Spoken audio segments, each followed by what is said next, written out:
কলেজের সংঘর্ষে রণক্ষেত্র ডেমরা যাত্রাবাড়ি। মোল্লা কলেজে ভাঙচুর, লুটপাট, আহত শতাধিক, ৮,০০০ জনের বিরুদ্ধে মামলা। সংঘর্ষে না জড়িয়ে শিক্ষার্থীদের শান্ত থাকার আহ্বান অন্তর্বর্তী সরকারের। কারো ইন্ধন থাকলে কঠোর হাতে দমনের হুঁশিয়ারি। মাথাচাড়া দিয়ে উঠছে বিতাড়িত শক্তি, বললেন তারেক রহমান। নির্বাচন ও সংস্কার নিয়ে সরকারের সঙ্গে বিরোধ নেই বিএনপি। আমাদের গণতন্ত্র প্রতিষ্ঠার যে চলমান যাত্রা বাধাগ্রস্ত করতে কিন্তু এরই ভিতরে নানা রকম ষড়যন্ত্র শুরু হয়েছে। প্রথম কর্মদিবসে কর্মকর্তাদের সঙ্গে নতুন কমিশনের বৈঠক। সুষ্ঠু নির্বাচনকে চ্যালেঞ্জ নয়, বড় সুযোগ হিসেবে দেখছেন কমিশনাররা। রাজধানীতে আপাতত চলবে ব্যাটারি চালিত রিকশা। হাইকোর্টের আদেশের উপর ১ মাসের স্থিতাবস্থা চেম্বার আদালতে। এবং ঋণ দেওয়ার কথা বলে রাজধানীতে লোক এনে অরাজকতার চেষ্টার অভিযোগে ঢাকা আরিচা মহাসড়কে পুলিশের তল্লাশি। লক্ষ্মীপুরে আটক ৮৫।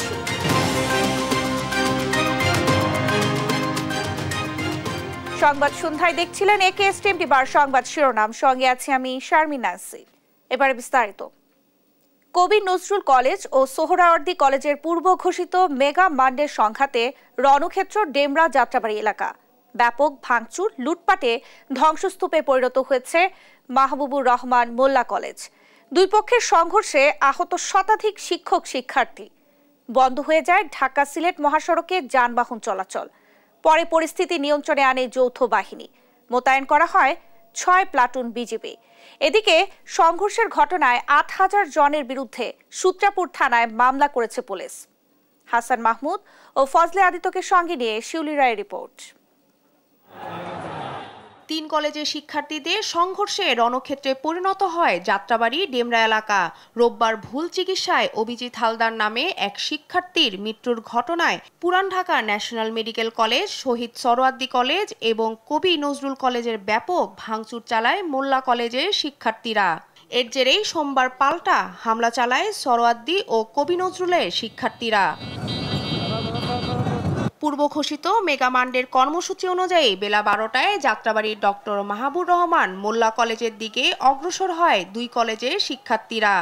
এতে ৩ পক্ষের মধ্যে দফায় দফায় সংঘর্ষের রণক্ষেত্রে পরিণত হয় যাত্রাবাড়ি ডেমরা এলাকা। ধ্বংসস্তূপে পরিণত হয় মোল্লা কলেজ। এই সময় লুটপাটেরও ঘটনা ঘটে। সংঘর্ষ চলাকালে ৩ কলেজের বেশ কয়েকজন শিক্ষক ও শিক্ষার্থী আহত হয়। তাদের মধ্যে কয়েকজনের অবস্থা গুরুতর।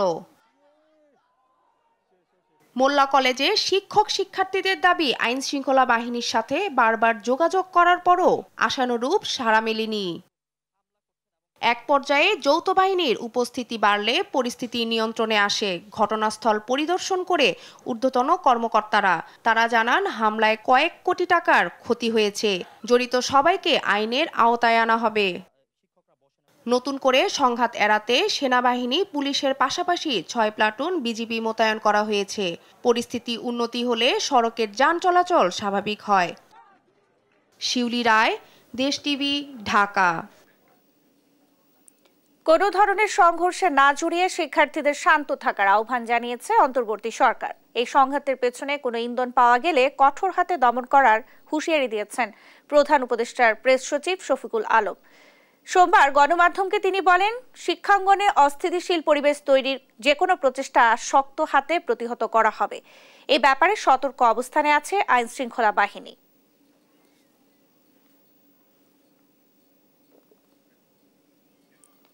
বিতাড়িত স্বৈরাচারের দোসররা আবারও মাথাচাড়া দিয়ে উঠছে বলে সতর্ক করেছেন বিএনপির ভারপ্রাপ্ত চেয়ারম্যান তারেক রহমান।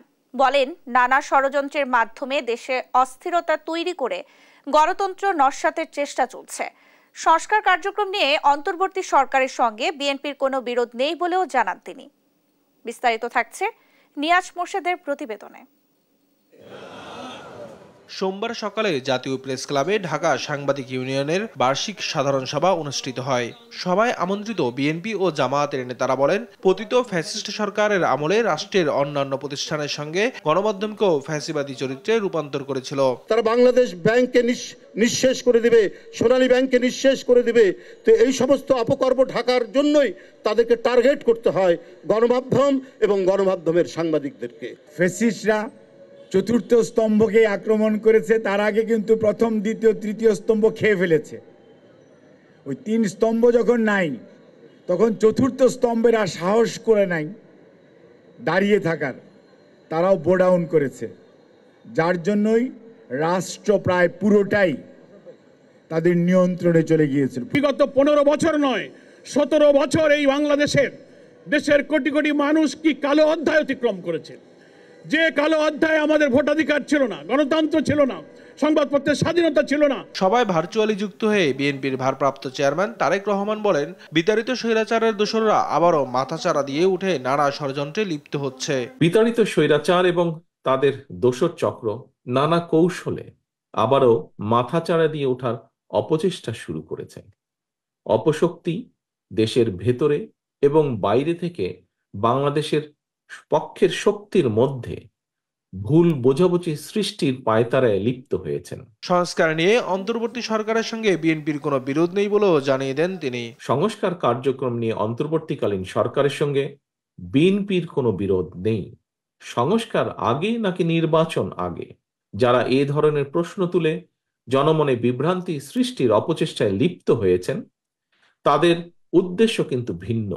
সংস্কার চলমান প্রক্রিয়া উল্লেখ করে সময় ক্ষেপণ না করে নির্বাচনের মাধ্যমে জনগণের অধিকার নিশ্চিতের দাবিও জানান তারেক রহমান। নিয়াজ মোরশেদ, দেশ টিভি, ঢাকা। পরিবর্তিত পরিস্থিতি নির্বাচন কমিশনের দায়িত্বকে চ্যালেঞ্জ নয়, সুযোগ হিসেবে দেখছেন নির্বাচন কমিশনার অবসরপ্রাপ্ত ব্রিগেডিয়ার জেনারেল আবুল ফজল মোহাম্মদ সানাউল্লাহ। বলেন, দেশের ক্রান্তি লগ্নে সুষ্ঠু নির্বাচনের কোনো বিকল্প নেই। এ নিয়ে দায়বদ্ধ কমিশন।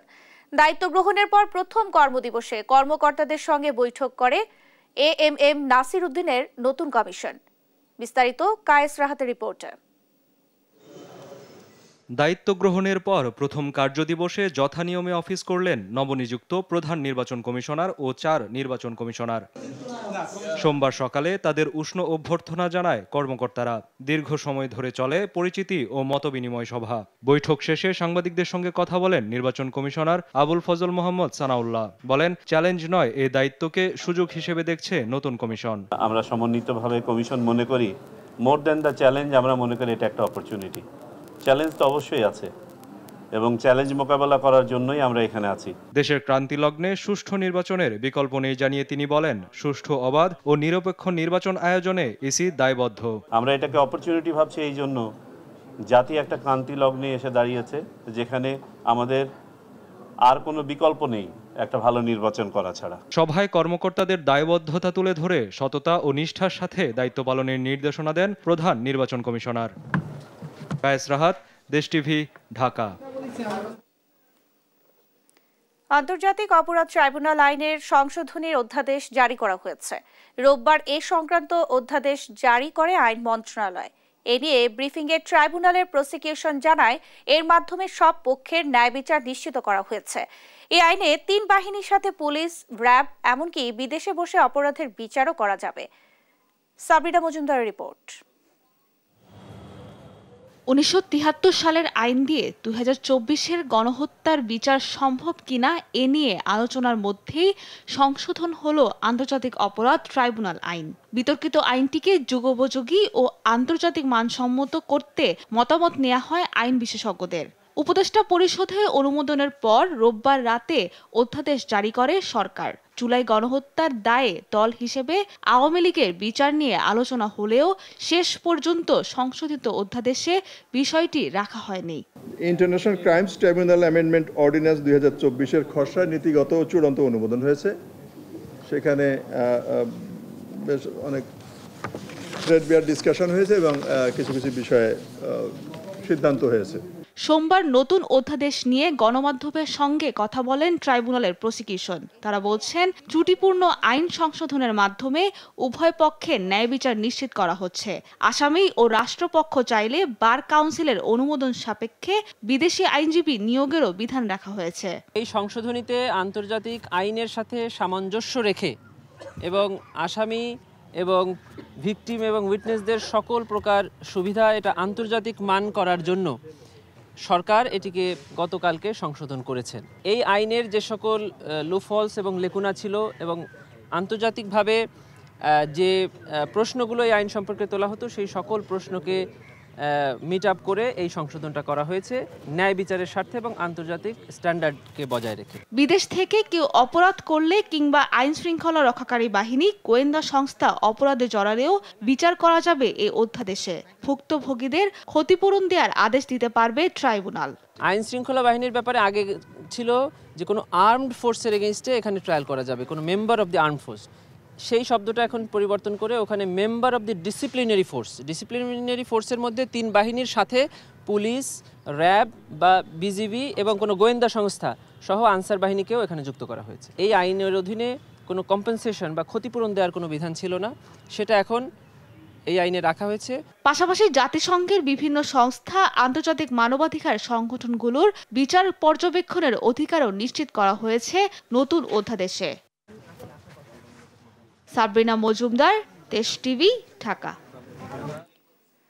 দর্শক, কবি নজরুল কলেজ ও সোহরাওয়ার্দী কলেজের পূর্ব ঘোষিত মেগা মান্ডের সংঘাতে রণক্ষেত্রে পরিণত হচ্ছে ডেমরা ও যাত্রাবাড়ি এলাকা। এ বিষয়ে আরো জানতে আমরা সরাসরি যুক্ত হব আমাদের সহকর্মী ফজলে আদিত্যের সঙ্গে। আদিত্য, এই মুহূর্তে আপনার কাছে সর্বশেষ কি তথ্য আছে আমাদেরকে জানাবেন।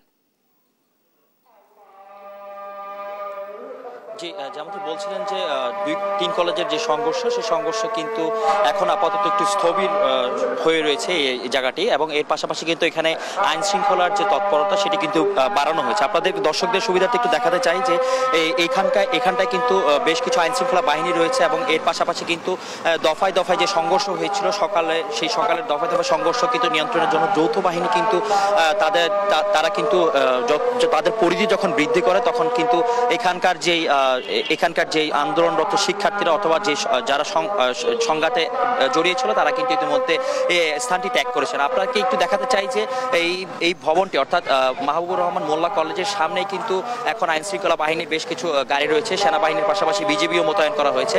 এর পাশাপাশি কিন্তু আইন শৃঙ্খলা বাহিনীর অন্যান্য বাহিনীরা কিন্তু সাদা পোশাকে এখানে অবস্থান করছেন। আমি দর্শকদের সুবিধার্থে একটু বলতে চাই যে এর আগে কিন্তু এখানে অতিরিক্ত পুলিশ কমিশনার এসেছিলেন সালে আহমেদ, যিনি যা বলেছেন যে এই ঘটনার সাথে যারা জড়িত তাদের সকলকে কিন্তু আইনের আওতায় আনা হবে, এই আশ্বাসে কিন্তু এখান থেকে আস্তে আস্তে বিকালের পরবর্তী সময়ে কিন্তু তারা এখানে যে রাস্তায় যে অবস্থান নিয়েছেন সেই অবস্থান থেকে কিন্তু তারা সরে এসেছেন। তবে এখানকার যে জিনিসপত্র লুট হয়েছে, আমরা এখানে সংশ্লিষ্ট মাহবুবুর রহমান মোল্লা কলেজের শিক্ষকদের সাথে কথা বলেছি এবং প্রশাসনিক কর্মকর্তাদের সাথে কথা বলেছে। তারা যেটি জানিয়েছেন যে তাদের বেশ কিছু মালামাল খোয়া গিয়েছে এবং যার কারণে তারা অনেক উদ্বেগ প্রকাশ করছেন, এবং প্রাতিষ্ঠানিক যে শিক্ষা কার্যক্রম কবে নাগাদ শুরু করতে পারবেন সেই সংক্রান্ত বিষয়ে কিন্তু তারা কোনো সঠিক ধারণা দিতে পারছে না।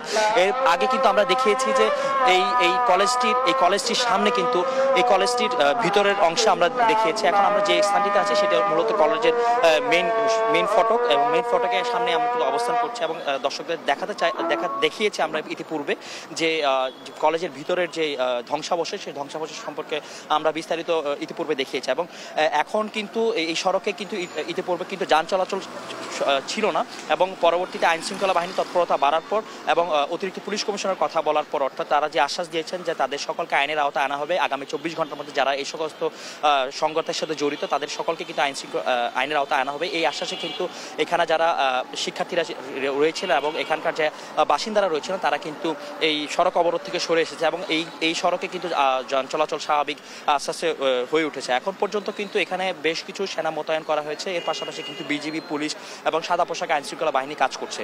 তবে এই ছিল আমার কাছে রাজধানীর ডেমরা থেকে সর্বশেষ তথ্য। আদিত্য, আপনাকে ধন্যবাদ। দর্শক, যাত্রাবাড়ি থেকে আমাদের সঙ্গে যুক্ত হয়েছিলেন সহকর্মী ফজলে আদিত্য। ৫,৯১৫ কোটি টাকার 5 প্রকল্প অনুমোদন দিয়েছে জাতীয় অর্থনৈতিক পরিষদের নির্বাহী কমিটি একনেক। সোমবার এনইসি সম্মেলন কক্ষে প্রধান উপদেষ্টা ও একনেকের চেয়ারপারসন ডক্টর মোহাম্মদ ইউনুসের সভাপতিত্বে অনুষ্ঠিত সভায় এই অনুমোদন দেওয়া হয়। সভা শেষে পরিকল্পনা উপদেষ্টা ডক্টর ওয়াহিদ উদ্দিন মাহমুদ জানান, অনুমোদিত 5টি প্রকল্পে সরকারি অর্থায়ন 1095 কোটি 94 লাখ টাকা, বৈদেশিক অর্থায়ন 4,787 কোটি 50 লাখ টাকা, আর সংস্থার নিজস্ব অর্থায়ন 32 কোটি 55 লাখ টাকা। অনুমোদন প্রাপ্ত প্রকল্পগুলোর মধ্যে বিদ্যুৎ, জ্বালানি ও খনিজ সম্পদ, শিক্ষা, নৌপরিবহন, স্থানীয় সরকার, পল্লী উন্নয়ন ও সমবায়, দুর্যোগ ব্যবস্থাপনা ও ত্রাণ মন্ত্রণালয়ের প্রকল্প রয়েছে। এছাড়া ব্যয় বৃদ্ধি ছাড়া 2টি প্রকল্পের মেয়াদ বাড়ানো হয়।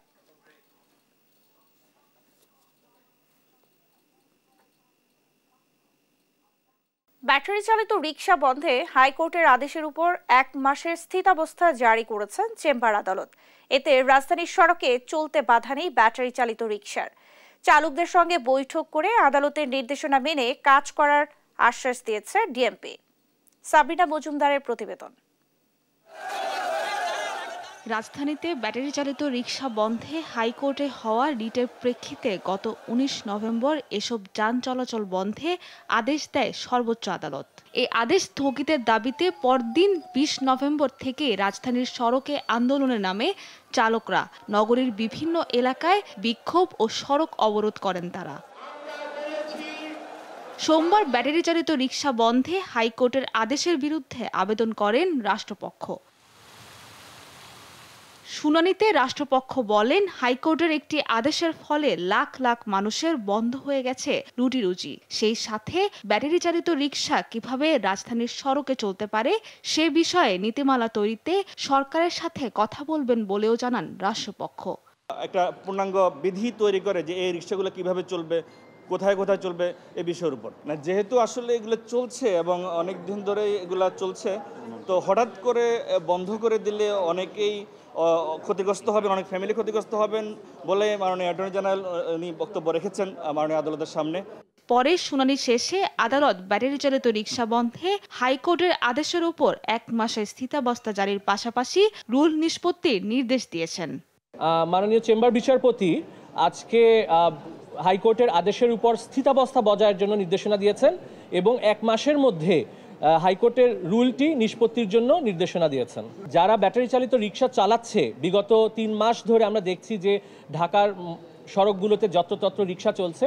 এই রিকশাগুলোর কোনো নিবন্ধন নেই, এই রিকশাগুলোর কোনো ফিটনেস পরীক্ষা করা হয়নি এবং এই রিকশা যারা চালক রয়েছেন তাদের কোনো লাইসেন্স নেওয়া হয়নি। এই প্রেক্ষাপটে আমরা আদালতকে বলেছি যে যেহেতু তাদের কোনো লাইসেন্স বা ফিটনেস নেই, তারা সড়কে চললে এটি সম্পূর্ণ অবৈধ এবং বেআইনি হবে। তবে যেহেতু সর্বোচ্চ আদালতের একটি বিষয়, একটা আইনি কাঠামোর মধ্যে না এনে যেন কোনো রকম কোনো সিদ্ধান্ত গ্রহণ করা না হয়। এদিকে সোমবার দুপুরে চালকদের প্রতিনিধি দলের সাথে বৈঠক করেন ডিএমপি কমিশনার। জানান, আদালতের নির্দেশ মেনেই কাজ করবেন ডিএমপি। এখন কোর্টের রায় না হওয়া পর্যন্ত আমার পক্ষে কোনো কথা বলা সম্ভব না। সাবিনা মজুমদার, দেশ টিভি, ঢাকা। টাকার বিনিময়ে ঢাকায় লোক জমায়েতের মাধ্যমে অরাজকতার চেষ্টার অভিযোগে ঢাকা আরিচা মহাসড়কে বিভিন্ন যানবাহনে তল্লাশি পরিচালনা করছে পুলিশ। সোমবার সকাল থেকেই ঢাকা আরিচা মহাসড়কের ধামরাইতে চেকপোস্ট বসিয়ে তল্লাশি কার্যক্রম পরিচালনা করছে ধামরাই থানা পুলিশ। কর্মকর্তারা জানান, বিনা সুদে 1 লাখ থেকে কোটি টাকা পর্যন্ত ঋণ দেওয়ার প্রতিশ্রুতি দিয়ে একটি বিশেষ মহল শাহবাগে গণজমায়েতের মাধ্যমে অরাজকতার পরিকল্পনা করছে। এমন তথ্যের ভিত্তিতে বিভিন্ন পয়েন্টে চেকপোস্ট বসানো হয়েছে।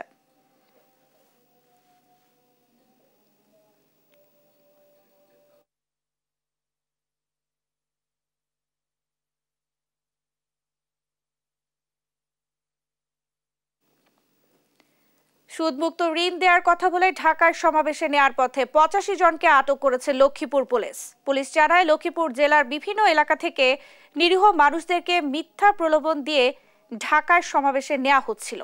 রোববার রাতে বাস ও মাইক্রোবাস থেকে তাদের আটক করা হয়। জেলার গরিব ও অসহায় মানুষকে টার্গেট করে সুদ ছাড়াই 1 লাখ টাকা করে দেওয়ার প্রলোভন দেখানো হয় বলে জানান পুলিশ সুপার আক্তার হোসেন।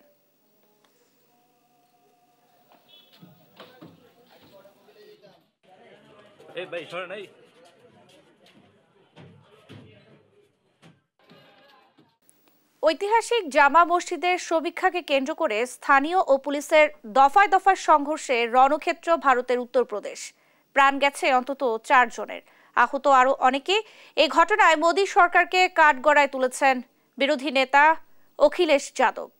বিস্তারিত থাকছে রায়হান কবির শুভ্রের ডেস্ক রিপোর্টে। ভারতের উত্তরপ্রদেশে মুঘল আমলে সম্ভল শাহী জামা মসজিদকে ঘিরে দেখা দিয়েছে ব্যাপক উত্তেজনা।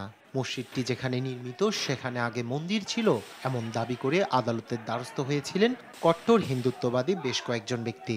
এরপর তাদের পিটিশনের ভিত্তিতে সেখানে জরিপ চালানোর নির্দেশ দেন আদালত। সমীক্ষাকে কেন্দ্র করে সোমবার সকাল থেকেই উত্তাল উত্তরপ্রদেশের সম্ভল। সমীক্ষক দলকে লক্ষ্য করে ইট পাথর ছুড়তে শুরু করেন একদল বিক্ষোভকারী। পরিস্থিতি নিয়ন্ত্রণে কাঁদানো গ্যাস ও রবার বুলেট ছড়ে পুলিশ। জনতা পুলিশ সংঘর্ষে প্রাণ হারিয়েছেন বেশ কয়েকজন, আহত হয়েছেন কমপক্ষে ৩০ জন। তাদের মধ্যে ১৫ জন আইন শৃঙ্খলা রক্ষাকারী বাহিনীর সদস্য। ঘটনার পর পুরো এলাকায় ছড়িয়ে পড়ে তীব্র সাম্প্রদায়িক উত্তেজনা। এই পরিস্থিতির জন্য রাজ্য প্রশাসনকে কাঠগড়ায় তুলেছেন বিধানসভার বিরোধী দলনেতা তথা সমাজবাদী পার্টির প্রধান অখিলেশ যাদব। এদিকে পরিস্থিতি নিয়ন্ত্রণে আনতে ২৪ ঘন্টার জন্য সম্ভল তহসিলে বন্ধ করে দেওয়া হয় ইন্টারনেট পরিষেবা। সোমবার দ্বাদশ শ্রেণী পর্যন্ত সব শিক্ষা প্রতিষ্ঠানে ছুটি ঘোষণা করেছে জেলা প্রশাসন। এছাড়া বহিরাগত ও সোশ্যাল অর্গানাইজেশনের প্রতিনিধিদের অনুমতি ছাড়া অঞ্চলটিতে প্রবেশে নিষেধাজ্ঞা জারি করেছে কর্তৃপক্ষ। রাইহান কবির শুভ্র, নিউজ ডেস্ক, দেশ টিভি। আয়ারল্যান্ডের বিপক্ষে আসন্ন ওয়ানডে সিরিজটা মোটেও হালকাভাবে নিচ্ছে না বাংলাদেশ নারী দল। প্রতিপক্ষ শক্তি বিচারে পিছিয়ে থাকলেও প্রস্তুতি বিন্দু মাত্র ছাড় দেওয়া হচ্ছে না। ঘরের মাঠে সুবিধা কাজে লাগিয়ে আইরিশ ৩ ম্যাচে হারিয়ে পুরো পয়েন্ট নিতে চায় টাইগ্রেসরা। সোমবার মিরপুরে অনুশীলন শেষে সাংবাদিকদের এইসব কথা জানিয়েছেন লেগ স্পিনার ফাহিমা খাতুন। রিফাত আঞ্জুমের রিপোর্ট। আয়ারল্যান্ডের বিপক্ষে ওয়ানডে সিরিজকে সামনে রেখে মিরপুরে নিয়মিত অনুশীলন করছে বাংলাদেশ নারী দল। সিরিজটি বাংলাদেশের জন্য বেশ গুরুত্বপূর্ণ। সরাসরি ওয়ানডে বিশ্বকাপে খেলতে হলে কঠিন চ্যালেঞ্জ টাইগ্রেসদের সামনে। ওয়ানডে র্যাঙ্কিংয়ে বাংলাদেশের চেয়ে পিছিয়ে আয়ারল্যান্ড। তবে আইরিশদের সহজ প্রতিপক্ষ ভাবছে না বাংলাদেশ নারী দলের ক্রিকেটাররা। তাদের ৩ ম্যাচে হারিয়ে গুরুত্বপূর্ণ ৬ পয়েন্ট নিশ্চিত করতে চায় বাংলাদেশ। আমার মনে হয় টিমের সবাই সেটাই চিন্তা করছে যে এই সিরিজটা সবাই খুব গুরুত্বপূর্ণ হিসাবে নিচ্ছে এবং কেউ ইজিলিও নিচ্ছে না আমি বলবো, কারণ আমাদের এই ৬ পয়েন্টটা অনেক ইম্পর্টেন্ট। ঘরের মাঠে খেলা বলে বাড়তি সুবিধা পাবে টাইগ্রেসরা। লেগ স্পিনার ফাহিমা খাতুন জানিয়েছেন ঘরের মাঠে স্পিন সহায়ক উইকেটকে কাজে লাগাতে চান তারা। আমরা স্পোর্টি উইকেটে খুব কম খেলি, তো সেক্ষেত্রে এখন আমাদের সেই দিকে গুরুত্ব দেওয়া হচ্ছে। আমাদের বোর্ড থেকেও আমাদেরকে হয়তোবা ওই ধরনের পিচে খেলে আমাদেরকে অ্যাডাপ্ট করার জন্য তারাও চেষ্টা করছেন এবং এই কারণে হয়তোবা একটু ডিস্টেন্স তৈরি হয়। তো আমি মনে করি যে যেহেতু আমাদের হোম কন্ডিশনে যে অ্যাডভান্টেজটা আমরা পাবো সেটা আমরা প্রপার ওয়েতে যাতে আমরা ইউজ করতে পারি। বাংলাদেশ দলের সবচেয়ে বড় সমস্যার নাম ব্যাটিং বিভাগ। কেউই রানের মধ্যে নেই। ফাহিমা আশা করেন আয়ারল্যান্ডের বিপক্ষে সিরিজ দিয়ে ব্যাটাররা রানে ফিরবেন। আমি বলবো যে দেখেন, আমরা সবসময় দেখেছি যে আমাদের আমরা ব্যাটিংয়ে কলাপস করি, যে আমরা একটা ভালো গুড স্কোর আমরা বোর্ডে দিতে পারি না। তো সেই দিকে আমরা খুব গুরুত্বপূর্ণ লাস্ট বেশ কিছুদিন আমরা আফটার ওয়ার্ল্ড কাপ আমরা অনেক কাজ করেছি। তো ইনশাল্লাহ আশা করি এবার আমাদের ওডিআই আমাদের ব্যাটাররা ভালো রান করতে পারবে। আগামী ২৭ নভেম্বর মিরপুরে অনুষ্ঠিত হবে দু দলের মধ্যকার প্রথম ওয়ানডে। রিফাত আঞ্জুম, দেশ টিভি, ঢাকা। এই ছিল এখনকার সংবাদ সন্ধ্যা। পরের বুলেটিন দেখার আমন্ত্রণ রইল। ধন্যবাদ সবাইকে।